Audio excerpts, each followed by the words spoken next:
네, 자, 미중 간의 무역 분쟁 여파에 따라서 증시가 살얼음판을 걷고 있습니다. 대뇌 변수 상당한데요. 하지만 일각에서는 수급이 좀 꼬인 실타래가 풀릴 때 오히려 기회가 될 수 있다. 이런 전망도 함께 나오고 있는데요. 증권가 분석 함께 들어보도록 하죠. 이민재 기자 나와 있습니다. 안녕하세요. 안녕하십니까. 네, 자, 이번 주 내내 트럼프 대통령의 발언 한마디 한마디가 증시를 들었다 놨다 하는 것 같습니다. 네, 맞습니다. 네. 일단 트럼프 미국 대통령이 미중 무역 합의가 좀 이루어질 수 있다라는 발언 때문에 좀 뉴욕 증시가 하락을 했다가 또 협상력을 보이기 위한 다소 발언이다라는 분석, 또 그 대통령이 협상이 잘 진행되고 있다라는 언급 때문에 다시 좀 오름세를 보였습니다. 오는 15일 미국의 어떤 관세 부과 여부가 결정될 때까지는 좀 지켜봐야 될 것으로 보이는데요. 이 전문가들의 분석도 좀 엇갈립니다. 일부는 중국의 갈등이 봉합되기 어렵기 때문에 협상이 좀 내년으로 밀릴 수 있다라는 의견이 나오고 있고, 한편에서는 그 트럼프 대통령이 대선에서 좀 다소 수세에 몰리고 있다는 평가를 받고 있기 때문에 1단계 합의를 좀 방치하기는 어려울 것이다라는 분석도 나옵니다.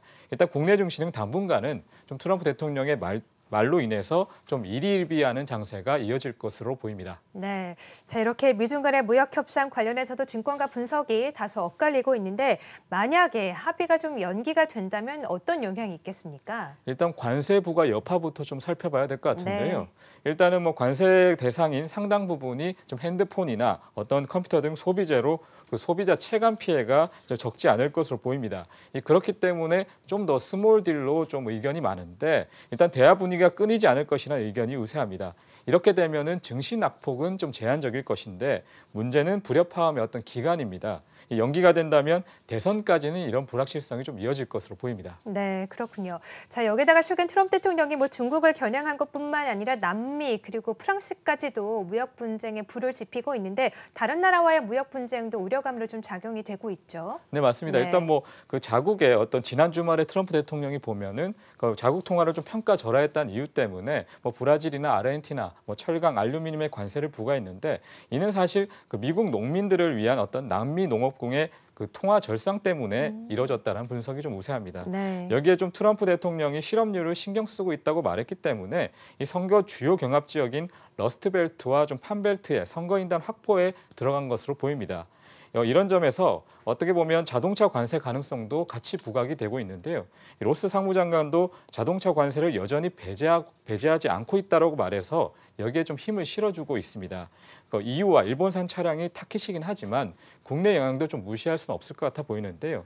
일단 전문가들은 만일에 이런 것이 타깃이 될 경우에 한미 FTA만으로는 자동차 관세 면제를 확실할 수 없다라고 말을 하고 있습니다. 네, 자, 이렇게 대뇌 변수가 상당하다 보니까 우리나라 시장에도 외국인들의 매도세가 좀 끊이지 않고 나타나고 있습니다. 어제까지 20거래일 연속 매도세로 이어나가고 있는데 오늘은 그래도 소폭이나마 좀 매수로 돌아오고 있는 모습인데요. 어떻게 좀 나오고 있습니까, 분석이? 일단 말씀하신 대로 좀 20거래일 연속으로 주식 그 매도를 하고 있는데, 네. 그럼에도 일단 규모가 5조 원에 달하기 때문에 이것이 계속 이어질 것인지 아니면 그칠 것인지에 대해서 계속 불안감이 좀 이어지고 있습니다. 네. 일단 산타랠리를 좀 기대를 했지만 이로 인해서 좀 국내 증시가 흔들리고 있는 상황인데요.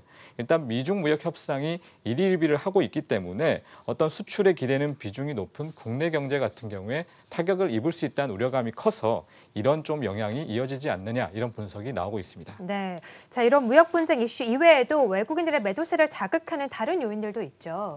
일단은 미국 무역 분쟁 외에는 MSCI 신흥국 지수, 리밸런싱이라든지 아람코의 상장, 네. 그리고 또 국민연금의 투자 비중 풀, 그리고 대주주 양도세 등이 일단 발목을 잡고 있는데, 그 MSCI 리밸런싱은 이미 어느 정도 좀 단계에 진행이 됐고, 그것도 같은 기간에서 대만에서 보면 외국인 투자자들이 오히려 매수세를 보였다는 점에서 우려할 만한 수준은 좀 지나갔다라는 분석이 나오고 있습니다.